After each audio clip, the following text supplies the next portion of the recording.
میرے پیارے محترم بھائیوں اور بہنوں، آپ نے کبھی غور کیا ہے کہ وہ قیامت کا وقت کیسا ہوگا جس کا آنا بھی طے ہے، جس کی آنے کی خبر ہمارے نبی حضرت محمد مصطفیٰ صلی اللہ علیہ وآلہ وسلم نے دی ہے؟ آپ نے بھی کبھی غور کیا ہے کہ وہ دن کیسا ہوگا، قیامت کی شام کیسی ہوگی؟ آج ہم قرآن و حدیث کی روشنی میں قیامت کا نقشہ کھینچنے کی کوشش کریں گے۔ دعا ہے کہ اللہ ہمیں اس خوفناک دن کی تیاری کرنے کی توفیق دے، آمین۔ بسم اللہ الرحمن الرحیم۔ اس دن کا تصور کرو جب زمین اپنے سب کہانیاں بول دے گی، جب آسمان پھٹ جائے گا، جب سمندر ابل پڑے گا، جب پہاڑ روئی کی طرح اڑ جائیں گے، جب قبریں ابلیں گی اور ہر مردہ باہر نکل آئے گا۔ قرآن کا ترجمہ ہے جب زمین زلزلے کے ساتھ ہلائی جائے گی اور اپنے بوجھ باہر نکال دے گی اور انسان کہے گا اس کو کیا ہو گیا۔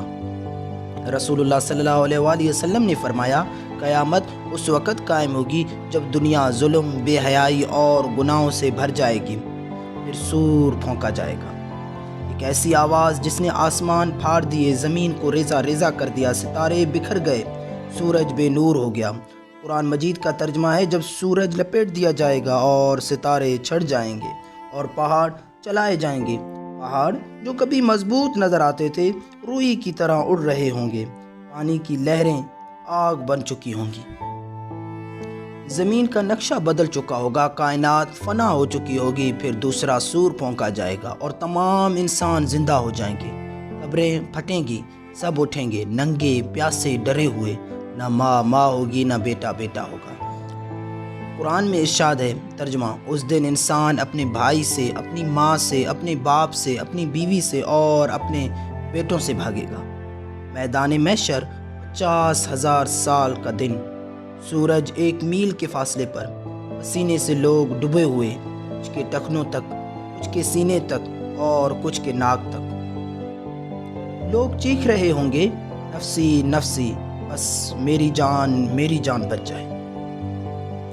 انبیاء بھی ڈرے ہوئے ہوں گے، مگر ایک آواز آئے گی، ان اللہ، یہ آواز ہوگی ہمارے پیارے نبی صلی اللہ علیہ وآلہ وسلم کی۔ پھر حساب کا وقت آئے گا، ہر شخص کا اعمال نامہ پیش کیا جائے گا، کسی کے دائیں ہاتھ میں کامیابی کی علامت، کسی کے بائیں ہاتھ میں ناکامی کی سزا۔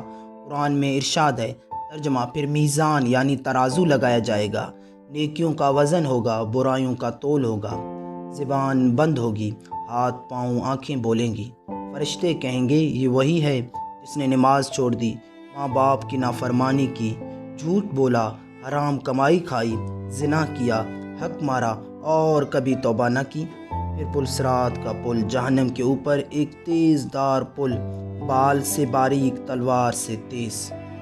نیک لوگ بجلی کی طرح گزر جائیں گے، کچھ لڑکھڑائیں گے، کچھ گر جائیں گے اور جہنم ان کو کھینچ لے گی۔ جہنم کی آگ جس کا ایندھن انسان اور پتھر ہوں گے، جہاں سانپ، بچھو ہاتھی کے برابر ہوں گے، جہاں پانی مائے حمیم کا ہوگا یعنی ابلتا ہوا پانی، پیو تو پیٹ پھٹ جائے، جہاں لباس آگ کا ہوگا، جہاں چیخیں، آہیں، تڑپتی دعائیں ہوں گی، اور وہ جو ایمان والے ہوں گے جنہوں نے سچ کہا، صبر کیا، نماز پڑھی، زکوٰۃ دی، ماں باپ کا حق ادا کیا، حرام سے بچا، ان کے لیے ہوگی جنت، جہاں نہ بھوک ہوگی نہ پیاس، نہ موت ہوگی نہ غم، صرف خوش سکون اللہ کا دیدار۔ ترجمہ، اس دن کچھ چہرے تر و تازہ ہوں گے، اپنے رب کو دیکھ رہے ہوں گے۔ پیارے بھائیوں اور بہنوں، کیا ہم تیار ہیں اس دن کے لیے؟ کیا ہم نے اپنا حساب و کتاب درست کر لیا ہے؟ کیا ہم نے اللہ سے توبہ کی ہے؟ کیونکہ جب موت آ جائے گی تو توبہ کا دروازہ بند ہو جائے گا، جب قیامت آئے گی واپس لوٹنے کا موقع نہیں ملے گا۔ آج دن ہے، ابھی وقت ہے، ابھی سانسیں ہیں، توبہ کرو، نماز پڑھو، قرآن سے جڑو، اللہ کی رحمت تمہیں پکار رہی ہے۔ کیا ہم قیامت کے دن کا سامنا کر سکتے ہیں؟ ابھی پلٹ آؤ، وہ پیغام جو آپ کی آخرت کو سنوارے۔ ویڈیو کو شیئر کریں تاکہ کوئی اور بھی سنبھل جائے۔ یوسف پوائنٹ کو سبسکرائب ضرور کر دیں۔ اگر آپ کو یہ ویڈیو پسند آئے تو کمنٹس میں اپنی رائے ضرور دیں۔ اللہ حافظ، ہمیں اپنی دعاؤں میں یاد رکھیں۔